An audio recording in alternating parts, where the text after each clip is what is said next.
حضرت عبد الکریم بن حارث رحمۃ اللہ علیہ فرماتے ہیں کہ ایک شخص نے مجھے اپنا چشم دید واقعہ اس طرح سنایا کہ وہ مجاہدین کی ایک جماعت کے ساتھ کافروں کے ایک قلعہ کا محاصرہ کیے ہوئے تھا کہ ایک نوجوان مجاہدین کے پاس بغرض جہاد آئے تو انہوں نے ان لوگوں نے اس نوجوان کو اپنی جماعت میں شامل کر لیا۔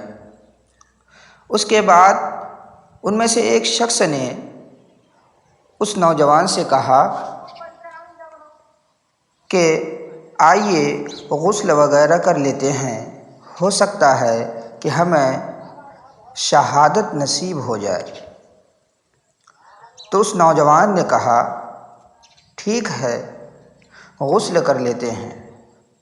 چنانچہ اس نے غسل کیا اور اس کے بعد جیسے ہی وہاں سے باہر نکل کر صف میں آیا تو اچانک دشمن کی طرف سے ایک سنگ منجمیق ایک بھاری نوکدار پتھر اس کو آ لگا۔ وہ شخص فرماتے ہیں کہ میں وہاں سے گزرا تو دیکھا کہ مجاہدین اسے اپنے خیموں کی جانب لے جانے کی کوشش میں لگے ہوئے ہیں۔ میں اپنے خیمے کی طرف چلا گیا۔ کچھ دیر کے بعد دوبارہ صورتحال معلوم کرنے کی غرض سے وہاں پہنچا تو مجاہدین نے اسے ایک خیمے میں لٹایا ہوا تھا اور اس کی آنکھیں بند تھیں، جبکہ کسی کو پتہ نہیں چل رہا تھا کہ وہ نوجوان زندہ ہے یا مردہ۔ گو ظاہر یہی ہو رہا تھا کہ اس کی روح اب جسد خاکی سے آزاد ہو چکی ہے کہ یکایک اس میں روح لوٹ آئی اور وہ شخص ہنس پڑا۔ ہم نے پوچھا کہ ابھی یہ زندہ ہے؟ تھوڑی دیر کے بعد وہ نوجوان دوبارہ ہنس پڑا۔ پھر کچھ لمحے کے بعد اچانک سے رو پڑا۔ اس کے بعد اس نے آنکھیں کھول دی۔ ہم نے کہا خوش آمدید، کوئی پریشانی کی بات نہیں، البتہ ہم نے آپ سے بڑے تعجب اور حیرت انگیز امور دیکھے۔ ہم نے تو سمجھا کہ آپ شاید انتقال کر گئے ہیں کہ اچانک آپ ہنس پڑے۔ تھوڑے وقفے کے بعد دوبارہ آپ کی ہنسی نے ہمیں مزید حیرت میں ڈال دیا کہ اتنے میں آپ پھر اچانک رو پڑے اور پھر اس کے بعد آپ آنکھیں کھول دی۔ اے نوجوان، بتائیے کیا ماجرا ہوا تھا؟ تو اس نوجوان نے کہا کہ جب مجھے کافروں کی جانب سے وہ بڑا سا پتھر آ لگا اور اس کی وجہ سے میں زخمی ہو کر زمین پر گر گیا تو اس بے ہوشی کی حالت میں ایک شخص آیا اور میرا ہاتھ پکڑ کر مجھے ایک عالیشان یاقوت کے بنے ہوئے محل کے دروازے پر لے جا کر کھڑا کر دیا۔ تو میں نے دیکھا کہ نہایت خوبصورت نوعمر لڑکوں کی ایک جماعت نے مجھے ان الفاظ میں خوش آمدید کہا، مرحبا بسیدنا، اے ہمارے سردار خوش آمدید۔ اتنے میں وہ پیارے بچے ہمارے سامنے آئے۔ میں نے اتنے پیارے اور خوبصورت بچے کبھی نہیں دیکھے، نہ اتنا دل فریب انداز استقبال کا میں نے کبھی دیکھا۔ میں نے ان بچوں سے کہا من انتم بارک اللہ فیکم، تم کون ہو، اللہ تعالیٰ تمہیں برکتیں عطا فرمائے۔ انہوں نے ایک زبان ہو کر جواب دیا نحن خلقنا لک ہم آپ کی خدمت کے لیے پیدا کیے گئے ہیں۔ اس کے بعد میرے ساتھ والا شخص مجھے ایک اور عالیشان محل کے دروازے پر لے کر گیا۔ اس محل سے بھی اور زیادہ خوبصورت نوعمر بچوں کی ایک جماعت نکلی۔ یہ بچے پہلے والے محل کے بچوں سے کہیں زیادہ پیارے لگ رہے تھے۔ انہوں نے مجھے ان الفاظ میں خوش آمدید کہا: مرحبا و اہلا یا سیدنا۔ میں نے کہا: لمن انتم بارک اللہ فیکم، اللہ تم سب میں برکت عطا فرمائے، تم کون ہو؟ تو ان سب نے بیک زبان جواب دیا: نحن خلقنا لک، ہمیں آپ کے لیے پیدا کیا گیا ہے۔ اس کے بعد میرے ساتھ والا شخص مجھے محل کے ایک کمرے کے سامنے لے گیا۔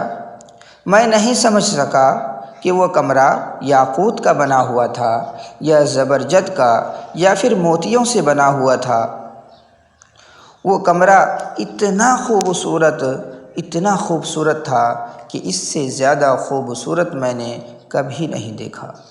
وہاں پر بھی انتہائی پیارے اور اس سے بھی زیادہ خوبصورت بچوں نے پہلوں کی طرح خوش آمدید کہا، اور میں نے ان کی وجہ تخلیق پوچھی تو انہوں نے بھی پہلے والے بچوں کی طرح جواب دیا کہ ہم آپ ہی کے لیے پیدا کیے گئے ہیں۔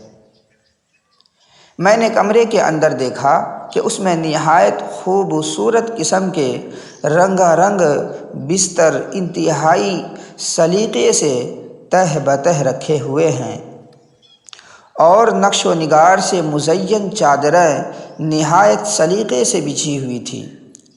ساتھ والا شخص مجھے کمرے کے اندر لے گیا۔ کمرے کے 2 دروازے تھے۔ میں 2 تکیوں کے درمیان جا کر لیٹ گیا۔ میرے ساتھ والے شخص نے کہا کہ میں آپ کو قسم دیتا ہوں، آپ ان بستروں پر لیٹ جائیے۔ آج تو آپ نے اللہ کی راہ میں بڑی تکلیفیں اٹھائی ہے۔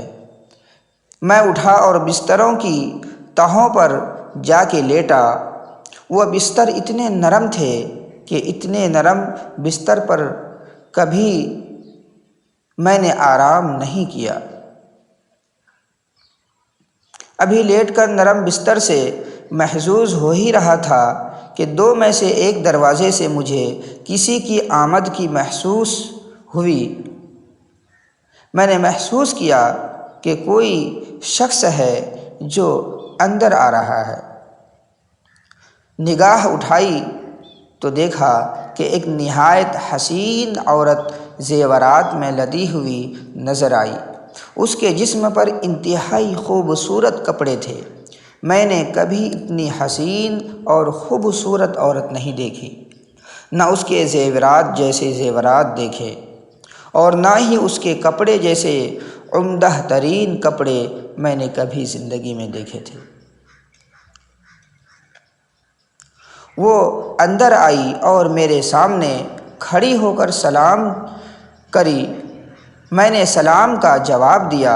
اس کے بعد پوچھا: من انت بارک اللہ فیک، تم کون ہو، اللہ تم کو برکت عطا فرمائے؟ اس نے کہا: انا زوجتک من الحور العین، میں آپ کی حور عین میں سے ایک بیوی ہوں۔ اور فرط خوشی میں کھلکھلا کے ہنسنے لگی۔ اس کے بعد وہ مجھ سے بات چیت کرنے لگی اور اپنے ساتھ موجود ایک رجسٹر سے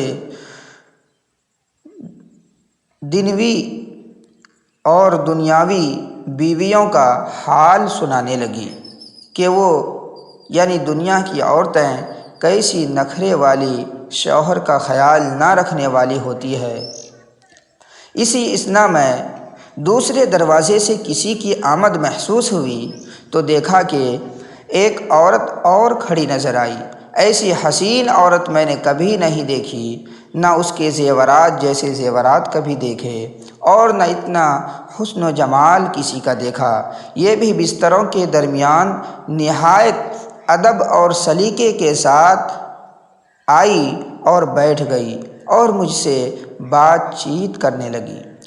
پہلی عورت تھوڑا پیچھے ہٹ گئی اور مجھے نئی آنے والی عورت سے بات چیت کرنے کے لیے فارغ کر دیا، تو میں نے اس کی طرف ہاتھ بڑھایا۔ اس نے کہا کہ ابھی آپ رک جائیں، ابھی وصال کا وقت نہیں آیا۔